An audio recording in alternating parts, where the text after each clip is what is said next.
Sampung pinakadelikadong extinct na hayop na nabuhay sa mundo. Ang mga hayop ay ang isa sa mga dahilan kung bakit nagkakaroon ng kulay ang ating mundo. Pero sa katunayan ng lahat ng mga hayop na nakikita mo ngayon ay mga survivor. Oo, sila mga nakaligtas sa mapait na kapalaran na sinapit ng mga sinaunang hayop na dating nangibabaw sa mundo. Sa loob ng 5 billion years po ay halos 5 milyong mga hayop na ang nag-extinct o hindi na umiral. Pero bakit? Nagkandamate nga sila dahil sa iba't ibang trahedya, gaya ng pagsabog ng mga bulkan, pagbagsak ng mga asteroids at iba pa. Pero ang tanong dito, ano-ano nga ba ang mga pinakadelikadong hayop na nag-extinct na? At yan ang ating aalamin. This is Arvin Polo TV. Please subscribe for more video updates. Kaya naman simulan na agad natin. Number 10. Smilodon. Smilodon na mas kilala bilang saber-toothed tiger ay isang uri ng prehistoric na pusa at nabuhay sila nung panahon ng Pleistocene era. Ito ay isa sa mga pinakakilalang hayop ng prehistory dahil sa kanyang nakakatakot na mga ngipin. Ang kanyang malalapad na mga ngipin, mas kilala sa tawag na sabers, ay talaga namang napakatatalas. Maaaring humaba nga ito ng halos 30 centimeters. Ginagamit nila mga ngipin na ito para mang-ambush at pumatay ng kanilang mga prey. Tinuturing na carnivore o mga ngain ng karne ang Smilodon. At malamang kinakain niya ay mga malalaking hayop tulad ng mga unggoy, baka, at iba pang mga prehistoric na mga kauri niya. Ganun pa man ang mga Smilodon ay nag-extinct na at ito'y dahil malamang sa pagbabago ng kalikasan at ang kanilang natural habitat. Dagdag na rin malamang nawala sila dahil nawala na rin ang mga malalaking hayop na kinakain nila. Pero sa katunayan hindi pa ganap na maunawaan ang dahilan ng kanilang pagkaubos.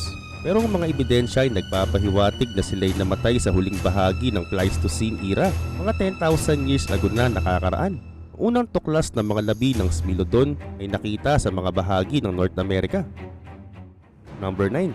Teratornis. Ang Teratornis ay isang extinct na uri ng malalaking ibon na kasapi sa may pamilyang Tyranotornidae. Ang mga Teratornis ay kilala sa kanilang malalaking sukat at makapal na tuka. Ang mga Teratornis din ay mga predatory bird na makikita sa North America noong panahon ng Pleistocene era. At nag-extinct sila noong mga huling bahagi, mga 10,000 years na nakakaraan.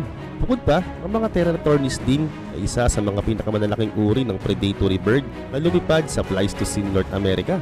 Ang mga ito'y may malalapad na pakpak na maaaring umabot sa higit na 3 metro. Ang kanilang malalaking pakpak ay benepisyo nga nila para makalipad sa malalayong distansya at maghanap ng pagkain sa malawak na lugar. Bukod pa, meron din silang makapal na mga paa, nakakatulong din sa kanila para makahanap at makakuha ng kanilang mga prey. Pero bakit ba sila nawala? Tulad ng karamihan sa mga malalaking hayop ng Pleistocene era, ang mga Teratornis ay libu-libong taon nang nag-extinct. Ang mga dahilan ng kanilang pag-extinct ay hindi pa lubos maunawaan. Pero sabi ng iba, baka may kaugnayan nga ito sa pagbabago ng kalikasan. Number 8. Helicoprion. Ang Helicoprion ay isang prehistoric na uri ng isda na kilala sa kakaibang katangian nito, lalo na sa kanyang mga ngipin. Ang mga ngipin ng Helicoprion ay mala spiral o grinder sa kanilang bibig. Ang mga ngipin din ng Helicoprion ay nagbigay ng kontrobersya sa mga paleontologists. Noong una kasi nakala nila ng mga ngipin na ito ay bahagi ng kanilang muka o di naman kaya ang uso. Pero sa kalaunan namangha sila dahil bahagi pala ito ng kanilang patag na panga. Ang spiral na mga ngipin ng Helicoprion ay malamang na ginagamit niya para umata ng iba't ibang pagkain. Ang kanilang natural diet ay maaaring mga malalaking isda at mga lamang loob. Namuhay sila noong Paleozoic era, mga 290 hanggang 250 million years ago na nakakaraan. At tulad ng maraming mga prehistoric na hayop, ang mga rason ng pag-extinct nito ay hindi pa lubos maunawaan. Pero ayon sa mga teorya, marahil ito sa mga pagbabago sa kalikasan, pagkakaroon ng mga kalaban na predator, at mga pagbabago sa kanilang tirahan. Number 7. Titanoboa. Ang Titanoboa ay isang prehistoric na ahas na nabuhay noong Pliocene era, mga 58 hanggang 60 million years ago na nakakalipas. Isa ito sa mga pinakamalalaking ahas na kilala sa kasaysayan ng mundo. Maabot siya sa habang 12 hanggang 15 meters o mahigit pa. Ang katawan ng Titanoboa ay malapad at mabigat at ito'y karaniwang may lapad na humigit kumulang sa isang talampakan. Ang kanilang malalaking katawan ay nagbibigay sa kanila ng kakayahan na makakain ng malalaking mga hayop. Bukod pa, ang Titanoboa din ay tinuturing na pangunahing predatory na ahas. Sila'y lumalamon ng malalaking mga biktima. At ang kanilang mga ngipin ay nagtutulisan para mabilis nilang manguya kahit anumang uri ng hayop. Sa kabilang banda noong panahon ng Titanoboa, ang klima ng Earth ay mas mainit kumpara sa ngayon. Kaya naman siguro napaka-aktibo nila ng mga panahong ito. Pero wala talagang forever dahil nag-extinct nga sila. Malamang dahil pa rin ito sa pagkakaroon ng pagbabago sa klima at ekolohiya ng panahon ng Pliocene. Number 6. Plankliostus. Ang Plankliostus ay isang uri ng prehistoric na isda na bantog sa pagiging isang malalaking predator na namuhay noong Devonian period. Mga 358 hanggang 382 million years ago na nakakalipas. Maabot ang haba nila ng higit 10 metro at meron pa nga silang malalakas na panga at naglalakas ang mga ngipin. Dahil dito nagagawa nilang makahuli at pumatay ng kanilang mga biktima, kabilang na ang iba't ibang uri ng mga isda at maliliit na mga lamang dagat. At sa kabila ng kanilang kahanga-hanga mga katangian, ang Plankliostus po ay walang mga kaliskis. At ang kanilang mga balat ay parang mukhang marupok. Pero ang special naman sa kanyang katangian ay ang ambush. May mga paa silang ginagamit para maghukay para mag-abang sa kanilang mga biktima. At nag-extinct sila nung dulo na ng Devonian period at ang dahilan ng kanilang pag-extinct ay hindi pa ganap na unawaan. Pero malamang dahil muli ito sa pagbabago ng kalikasan o di naman kaya kawalan ng pagkain. Ang Plankliostus ay isang mahalagang bahagi ng kasaysayan ng kalikasan at ang kanilang mga fossils ay nagbibigay ng mahalagang ebidensya sa mga paleontologists tungkol sa kalagayan ng mundo noong panahon ng Devonian period. Number 5. Ratzillas. Ang Poberomys pattersoni ay isang uri ng prehistoric na pamilya ng mga daga. Kilala ito sa pagiging isa sa mga pinakamalalaking uri ng daga na namuhay sa mundo. Mahaba sila ng hanggang 1.5 meters at ang kanilang katawan ay mahaba din at makapal. At kung tutuusin kasing laki na ito ng isang kalabaw. Pero sa kabilang banda, herbivores sila, kumakain lamang sila ng mga halaman. At ang kanilang pangunahing mga pagkain ay mga damo at mga halaman.